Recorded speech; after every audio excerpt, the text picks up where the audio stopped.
So to everybody who watches Love After Lockup, like this is my first season watching this show. One question, is this show always depressing? Because I was not ready for how this show ended. Let's get into it. Oh, so Megan, Michael, and Sarah. So Megan is getting ready to go see her boo, okay? And homegirl got a fresh virgin lace front wig ready for Michael to pull it off.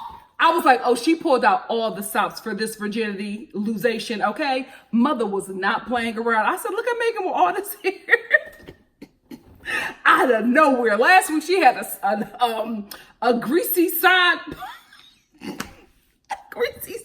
bang and a half bun. Now she got this silk wavy unit, okay? Michael, she about to give him something he can feel. So while Megan's getting ready, she's talking to Latina Megan, because they are the same person. You can't tell me any different.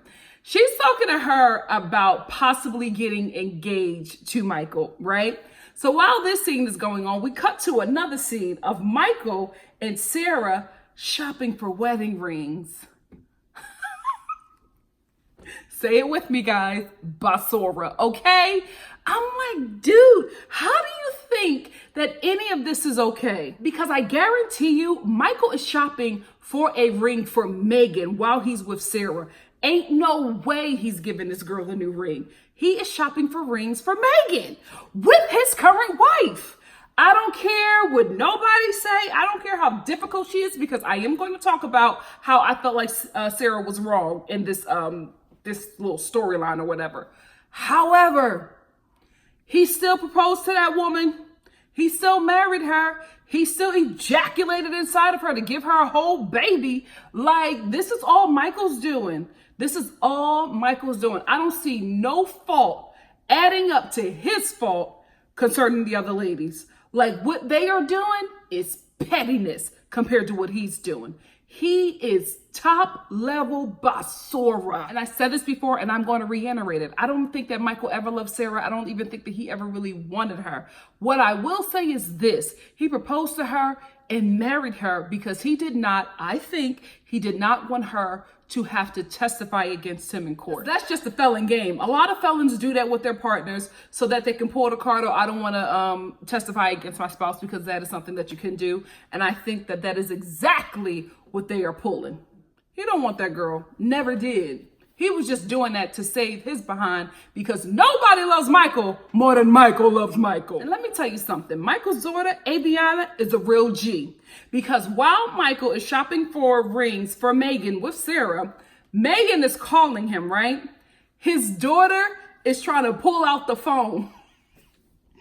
Like, she don't know who it is, but she know it's not her mama, and she know how her daddy do. So she's pulling at the phone, and she's like, Mom, like, she's putting her mom onto the game. That child is a G. Sarah did something right in raising that baby. That baby got her mother's back, okay? Let's discuss Sarah, right? Michael is trash. Sarah is exhausting.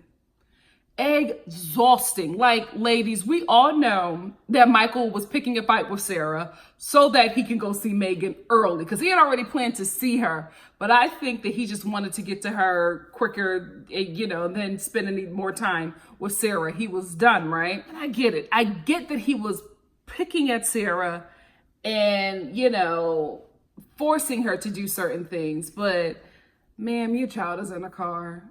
And the child notices that the mom is in distress because you can hear it in her voice. Like, kids can't really communicate, but they are very sensitive. They can feel pain and distress. Like, a child can hug you and know everything that's going on with you. They are really sensitive. And I think it's just because they still fresh from heaven. So they still got all that godly stuff on them. You know what I mean? The soul is still so pure. They just are able to feel everything. So she feels that her mom is really distressed, and she's calling out to her mother, asking her if she's okay, like trying to get her mom's attention. And Sarah's acting like she does not hear her, because we, the audience, can hear Aviana going, mommy, like concerned about her mother. And Sarah is still in this argument with Michael, who, and men do this, especially black men, has not raised his voice, has been very nonchalant about it, like don't care. And all that does is piss a woman off even more, because I'm upset about something and you are not giving me anything because to you, it doesn't matter. So I'm even more pissed that you don't have the same kind of feelings or emotions for something that I think is very important concerning our relationship. So she's just getting higher and higher and higher. Aviana is screaming. Michael is just poking and poking and poking. I expect garbage from him. From Sarah, I was disappointed to see it. I really, really was. And specifically, it's because the baby was in the car. And she was crying for her, like screaming for her to calm down. Now, if Aviana wasn't in the car, I say, Sarah, let him have it. Read him down. He deserves it, okay? But the baby was in the car and she was calling for her mom. And as somebody who not all the way grew up in something like that, but I've seen it, that is really difficult for a child to see their parents like going at, or even seeing a parent in distress and not being able to help. And I don't know. I wanted Sarah to stop because it obviously bothered her child. Parents gonna have disagreements, right? Don't have them in front of your kid, period. Like, just do not do that to your child. It messes up their psyche. Like, it's unhealthy. It really, really is. And I was just disappointed that she kept on feeding into him because she was feeling her selfish needs as well. She wanted him to feel what she was feeling and get her point at the sacrifice of her child's mental health, because she's still going off and like raging at Michael, who isn't giving her that. And her child is sitting back there screaming for her and she does nothing. So I was like, Sarah, listen, I'm gonna ride for you because this dude is wrong, but girl, don't make it difficult. And you know what? She does this a lot. And to that I say, why are you still here? Why are you still with a guy that can take you from 0 to 100 real quick? Let's be real. Nobody can take you anywhere you don't allow yourself to go, right? She pulls a lot of these. I just feel like they're both messy. They both messy. Right or wrong, they're both messy, right? She plays into a lot of his stuff and she is very emotional. They seem like they're that couple that they get in a fight. She calls the cops or whatever. Then the cops come and she tells them to go. She ain't really meeting and all that. They're that young play couple that do all that. That young toxic play couple that involves people in a mess. They're always making a scene in a Walmart, embarrassing everybody. Like, that's who they are. Because she's going off and going off. He takes his car. She's like, oh, you gonna do that? You gonna do that? The black scent shows up all the time. I hate it. You gonna do that? You gonna leave me right here? Then she starts talking in her confessional to the producer and she's just like, I just don't know why he does this to me. And I'm like, oh girl, what you're not gonna do is play the victim, because at this point, I still don't know where the hell Aviana is, okay? Last time we saw the kid, she was screaming in the car seat for her mom to calm down. Now she's doing a whole confessional after Michael then took his car. I don't know where the baby is. Producers is talking to Sarah on the grass. She's blaming Michael for everything. And I'm like, where is Aviana? Where? This poor child is stuck in a situation with two people who are not mature enough to handle what the world has given them. And I get Sarah being upset, right? I'm not Team Michael, right? I just don't agree with her behavior in this scene. I get that the girl is upset. I think she knows. Every woman knows. You know when your man is acting funny. You know when he's taking calls when you're not around, or he's putting up his phone, or he's not answering his phone in front of you. You know that something is going on. I think she's always here with Michael. So she's always angry, or anger is always right here because he constantly disappoints her. And girl, he disappoints you because he don't want you. You love him. He tolerates you because he got you pregnant. And that's hard to say, but it's the reality. And unless she sees that, she's always going to be here. She's always going to be in a space of rage, because although your physical body don't want to deal with it, your soul know what's going on. You know deep down inside that he don't want you. You know, that's why you fly off the handle so easily, because you're so angry that no matter what you do, you can't make this dude love you. You done had sex with him. You done probably done all kind of freaky stuff with him and other people. You done put money on his books. You done married him so you could have to testify against him. You even gave him a child. And he still don't want you. That's what that rage is. That's exactly, because Sarah flies off the handle so quick. And I'm like, oh no, honey. It's something deeper going on here. And that's what it is. She knows she don't want to deal with it, because a lot of times we women feel like we've put so much time into a relationship. We are not going to leave until it's good. Like, we're not going to let this go. I've wasted so much time. I've told everybody about him. I have a child with him. I feel like I'm ruined now because I've invested so much time into this man. I can't go to nobody else. I feel damaged, so I need to stay in this situation and make it work. Girl, get free. It's going to be all right.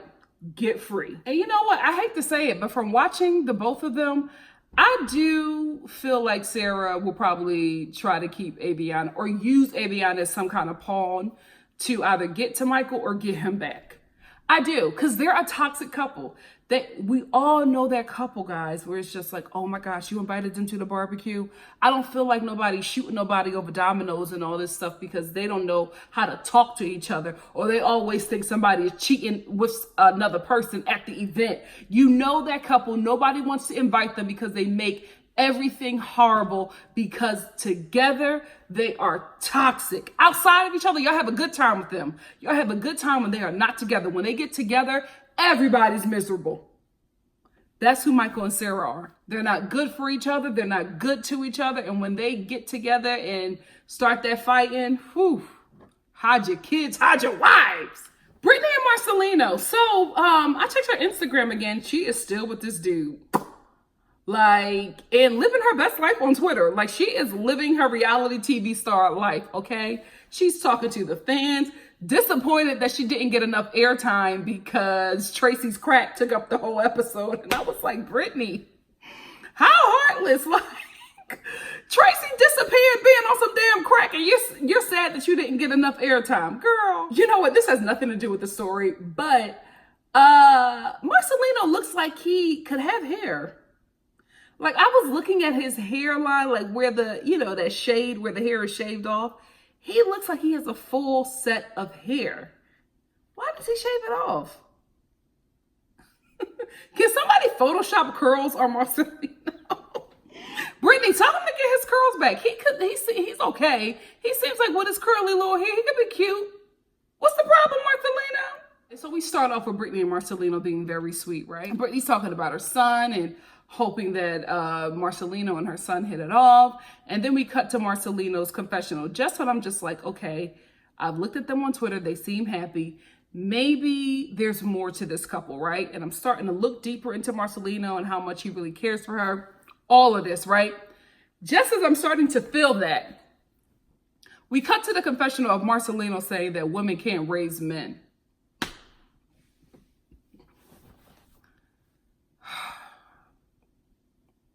He's so disappointing. He's so disappointing. He's such a chauvinist for no reason. Like, you could be talking about the sky and he'll be like, yeah, women can't fly planes.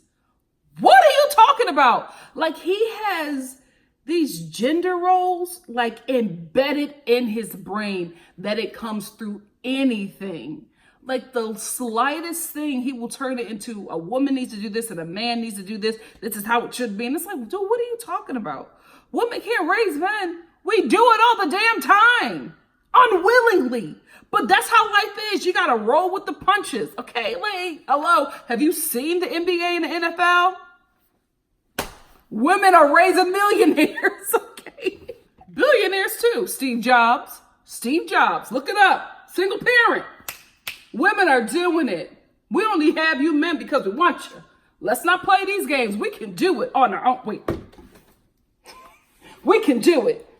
Don't get it twisted. So Britney is talking about her son, how she can't wait for Marcelino to meet him, and she wants him to be a very good stepdad to her. I love that. I love that she's just like, before you meet my kid, just know he's number one, and I need you to be on board with that, and I need you to love on him like I love on him. Good job. That's why I like you, Britney. Good job, right?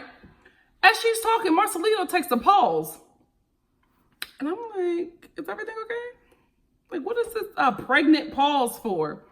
Then he starts talking about how his stepfather was horrible to him. And I'm like, okay. What that got to do with Britney's son? Are you saying that you're messed up so you can't be a good stepfather? Because now I'm concerned for the boy. If you're saying like you got all these issues and that you're not ready and all this stuff, and I'm like, well, y'all still together. How was everything going with the son? I haven't seen him with the son, but I'm just, that concerned me because he was concerned, okay? So if you're concerned about what kind of stepdad you're going to be, I, as the viewer, am now very concerned because you've only showed me a questionable character. And I'm also watching it, waiting for him to say that that situation or growing up with a really bad stepfather showed him that what kind of stepdad not to be or what kind of father not to be, and that he's going to do better and he can't wait to be the stepdad or father that he never had and that his stepson probably never had, and he wants to do all these great things. Like, I was waiting for all of that. It never came. Never came. He never said it. It never came. I was so disappointed. I was like, Marcelino, are you ever going to say anything? No, right? This is what I think about Marcelino. I think, and a lot of people on this show too, I think men like Marcelino, people like Marcelino, choose people in desperate situations because they know that something is wrong with them, right? They know they're not a catch. They know they're not the brightest bulb in the basket. So they go for people who are not as well off, you know what I mean? Who are worse off, actually, who need somebody to help them and will be dependent on somebody and take any kind of abuse or terrible behavior because they need help. So I think he searches out people like Britney who are broken, who need help, who have a lot of issues that they have to deal with. And he goes after people like that. Don't want to say predator, but predator, right? Goes after people like that because to them, he looks like a prize, even though he got a lot going on. So he can be the king over this girl, but he couldn't do it with a chick like me, okay? He couldn't do it with a woman that got her own place, got her own car, INDEPENT. Do you know what that means? Got my own house, got my own car, 2 jobs, work hard. I'm a bad boy. Like, he couldn't go out with a chick like that. He couldn't do it because he doesn't add up. But to somebody like a Britney or just somebody in that kind of situation, it's just like, oh my goodness, he has a car, a Kia Soul. Okay? You know what I mean? Like, he can afford to put us up in a hotel and give me a nice dinner. Even if he snatches the plate away when I piss him off, it's still better than what I'm used to. So I think he's that kind of dude. I want to be wrong, but from everything that I'm seeing, I'm like, you are that kind of dude. You know what? Another example of that kind of dude, listen up, because I know my followers here are mixed, right? If you are a person of another color, right? No culture, color, whatever. And there is somebody trying to pursue you. And the things that they keep on saying, they keep on comparing you to the women within their culture, but like in a positive light, and saying very negative things about those women. And that's why they go after women like you. Something wrong with them. Something is wrong with that dude. And the women in his culture know he trash, so he can't date them. So he'll go over there and start messing with you and women of your culture who don't know nothing about that culture or that kind of guy, haven't really come into contact with. Because he won't mess with the women who are of another culture who have been aware of men like that, right? Who this ain't their first rodeo, right? He'll only go after women like you because you don't know. And he'll feed you all kinds of stuff about how horrible the women are so you can do certain things that you think are necessary to keep him. When in all actuality, he's trash. Case in point, this dude was pursuing me for a minute, right? Cute, tall, my first problem. I was like, oh my goodness, how tall are you? So I was already going, right? We go out a few times. He keeps on talking about how horrible white women are, right? And then he talks about, oh, he loves white guy. He loves black women because of this, because of that. You know what I'm saying? Already uncomfortable, but he's like 6'4". It was when I was younger, ladies. I have learned. And I dealt with it. But like on the 3rd date, I was like, okay, Like this, I can't. Because I heard it the first time and I was like, okay, let's just, store it.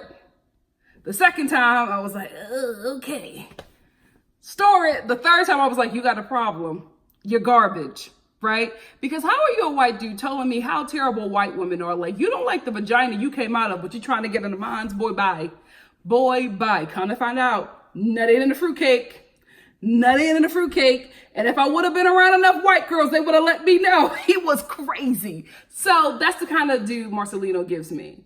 Like, something's not up. But he won't go after a woman that got it all together because we'll see it right off bat.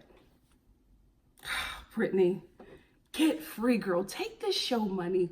You and your baby, go get free. But you know what? She seems to be very happy with him on Instagram. We all lying on Instagram, okay? Speaking of Britney's Instagram, she did a couple of posts because I guess a lot of people were going to her Instagram telling her to get free. Not me, I ain't that petty. But telling her she needs to leave Marcelino. And she was saying that all the stuff on the show was for entertainment purposes. And I was just like, Britney, you jacking them cars for meth was not for entertainment. This show is real. I'm telling y'all, guys, I know when a show is scripted. This one, I'm not going to say that there are no scenes that are, probably a little overproduced or coached, but I'm telling you, this show is as real can get within this reality TV show market that we have going on. Next to Intervention, this show is one of the realest. One of the realest. And I think she was just saying that so that we could get off of, Marcelino. But girl, we got a problem with him because of the things that he has said. Not because of nothing that we're assuming. The things he said and the things he has done. Girl, get free. Oh, Caitlyn and Matt. Oh, Caitlyn, first of all, a lot of you guys think that she is on meth. Guys, she says she has never done drugs, okay? Maybe she was a meth baby. You know what I mean? Maybe she just has that look because maybe she was born in a meth belly or carried in a meth belly. That could happen. She could have been born addicted to meth. Like, y'all don't know. Caitlyn has said that she has never done drugs or like meth, I guess. And I believe her and I'll stand by that. I feel like this episode, for me, my opinions changed on people I was rooting for. I was always rooting for Sarah to get out of her situation with Michael. She got on my nerves this episode with ignoring Aviana when she was in an argument with Michael. Caitlyn got on my nerves this episode with just, one, taking advantage of Matt's mom. There's no way she should be washing your underwear. First of all, I got a problem with Matt's moms too. Like, why are you washing her panties? And she's like, oh, this is gross. But you're touching that girl's funky drawers. Like, put them down. Anyway, you need to be helping, especially if you're not working, right? Help this woman out. You should be doing your laundry. Even if you see her taking, be like, oh no, I got it. You need to be cooking. You need to be cleaning. You need to be taking care of the home because neither one of you are working. And you worked out this living situation with Matt's mom. Not Matt. He wanted to go somewhere else. And then second of all, I get it, right? She does not want him to go back to doing drugs. But Caitlyn doesn't know Matt. And I feel like this episode, she's finally starting to see who he is and she doesn't like it. But girl, you didn't really know the dude. And you've already then said yes to getting married to him and a whole bunch of stuff. Because here Matt is sitting down in the yard, getting his head together. I'll say this. I don't think he should have a lot of time to sit down, especially when he needs to work. But I think that somebody who has been in prison, I think we can afford them a little bit of time to get acclimated back into society. Because prison messes with your mind, guys. And I don't think that Caitlyn is helping Matt by nagging him every day. What you doing? What you thinking? You want to get a job? He's literally just sitting there with a beer, just decompressing. Give the dude some time. It's only been a couple days at this point. I mean, if it's a couple months, then you got to be like, okay, you got to do something because you can't keep an addict idle, right? But a couple days in, and she's like, what are you doing? Why not? And you're not doing the same thing. She wants him to wine and dine and take her out on these dates. Neither one of them have money. You're not working, he's not working, but you want all of these things. I couldn't believe I was agreeing with Matt this episode. I was like, he makes sense. Yeah, that makes sense. And I'm looking at Caitlyn like, you're supposed to be the sensible one in this relationship because you're not the addict. You don't have the issue. Matt has the issue. But I feel like Caitlyn is addicted to addicts. I think that is her addiction. Addicts, helping people who are addicted to meth or whatever because she's trying to cure and save these people because she couldn't do it with her mama. Then even when Matt finally gets his mom's card to take them out on a date because she's been asking for it, she's still nagging him. He's like, I'm just trying to enjoy this nice meal because I don't get this in prison. Couple days out, I wanted to take you out because you've been nagging me about it. And I've been telling you I haven't had the money, but you wanted to do it. So here I am. I'm taking you out. First of all, this dress that she wore, I'm like, you wanted to be wined and dined. And you are always showing up in like these terry cloth bathing dresses, like pool dresses. I'm like, girl. Anyway, so he's there and he's eating, trying to enjoy his food. And she's nagging him again. When are you going to do this? Are you going to get a job? We ain't got no money. Duh. Okay. I'm like, girl, give the boy a break. Let him eat. She won't even let him eat. That's all he wanted to do was just have a nice dinner, and she's nagging him. And then he said something where I was like, Caitlyn, you gotta let him go, girl. He is not for you at this moment.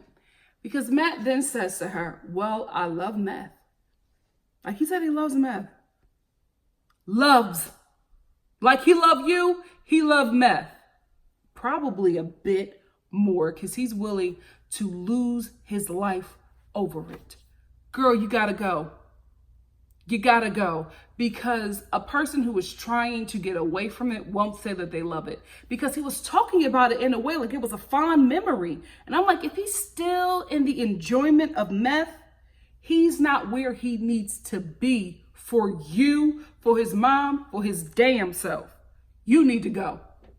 But she's probably still there. Has anybody found any updates on them? Like, all I know is that he got put back into jail, I think. Not prison quite yet, but I think he just got put back into jail for possessing a stolen vehicle or driving without a license. And I think it was Caitlyn's car. So I don't know if that means that they're still together or what, but I can't find anything of them on the internet. No Instagram, no Twitter, no nothing. Everybody else is tweeting and talking to the fans, but not Matt and Caitlyn. I'm concerned. Also, real quick, let's talk about Matt's confessional where he was just like, I already feel superior. And the meth just makes me feel even more superior.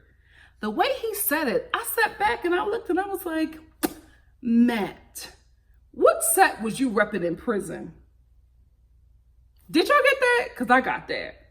And now we got to talk about Tracy and Clint. I put them last because I didn't want to go on this emotional roller coaster, okay, then have to come down and talk about Caitlyn and Matt. Their scenes, I went from laughing to crying.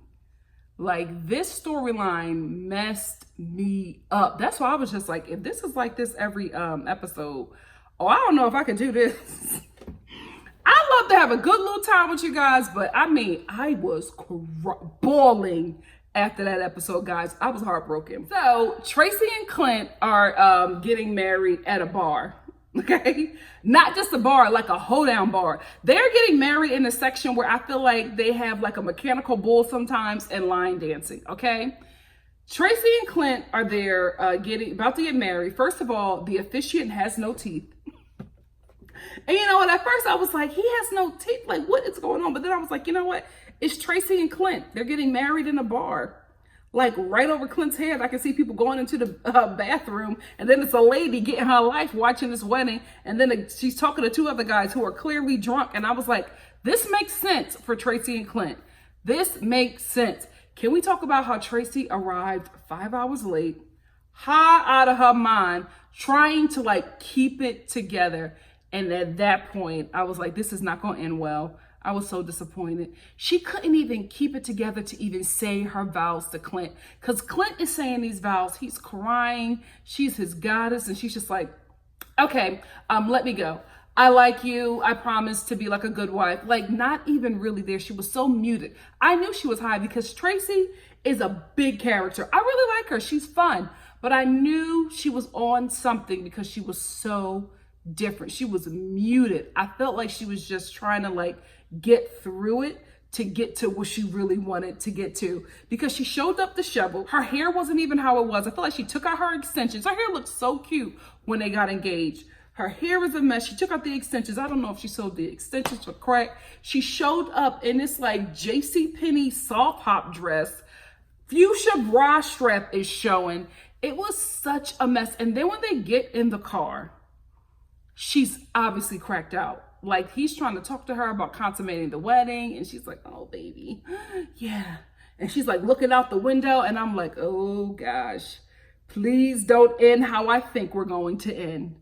But we do. The next morning, after Tracy and Clint's yeehaw ghetto wedding, Clint is bawling, like shaking. And the whole time he's like, I did nothing wrong.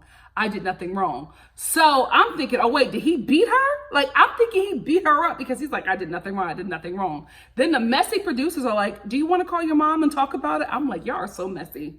This dude is breaking down, but y'all like, we still gonna get a good episode out of this dude. So he calls the mom and he's like, I did nothing wrong. I did nothing wrong. And the mom was like, are you crying? And he's like, no.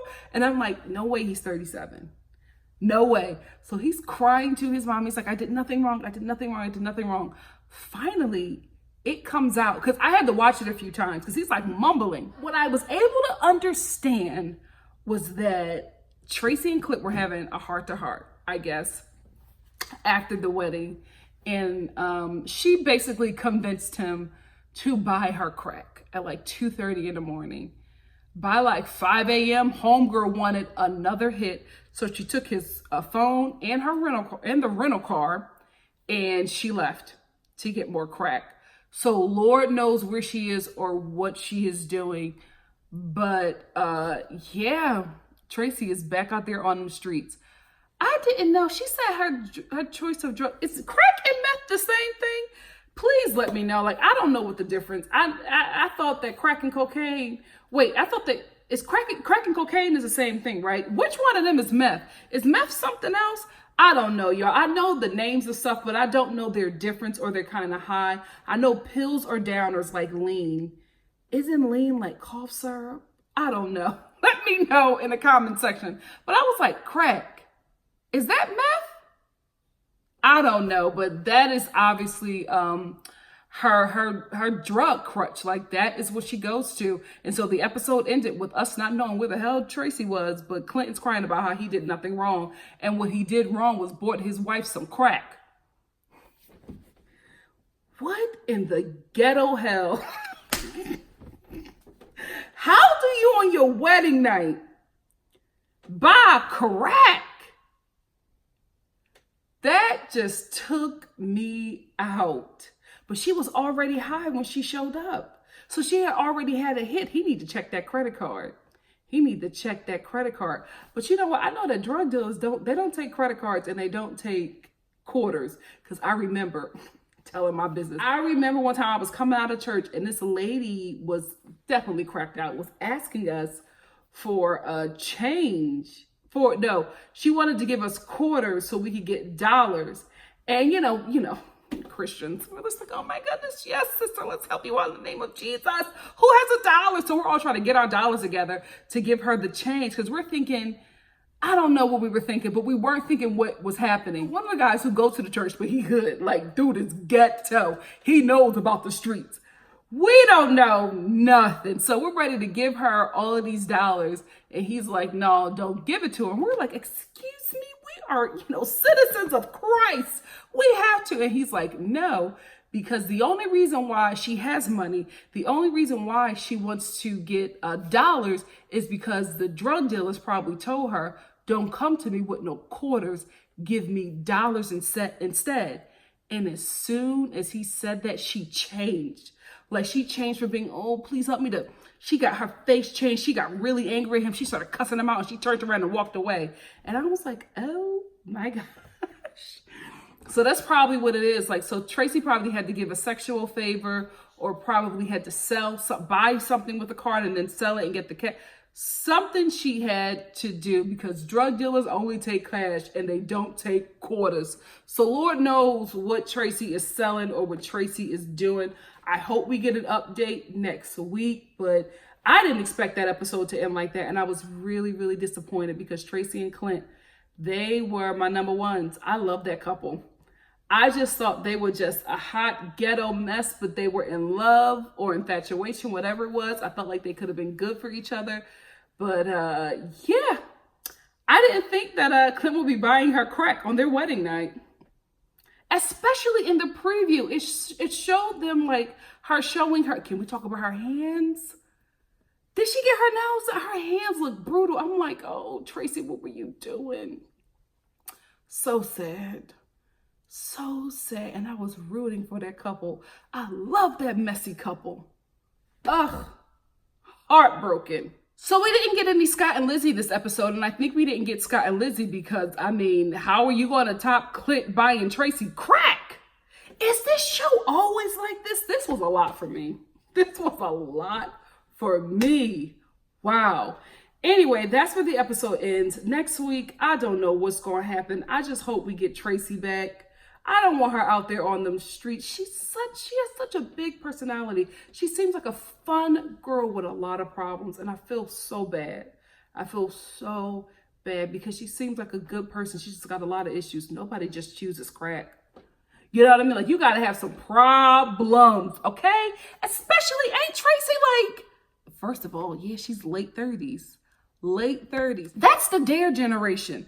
McGruff and all of that. Like, you know about crack. You know about how crack destroys homes and families and people's lives. So for her to choose that, something up. Something is up. Everybody need therapy. Everybody in this show, I'm telling you, WeTV, do a crossover. You did it with the Braxtons.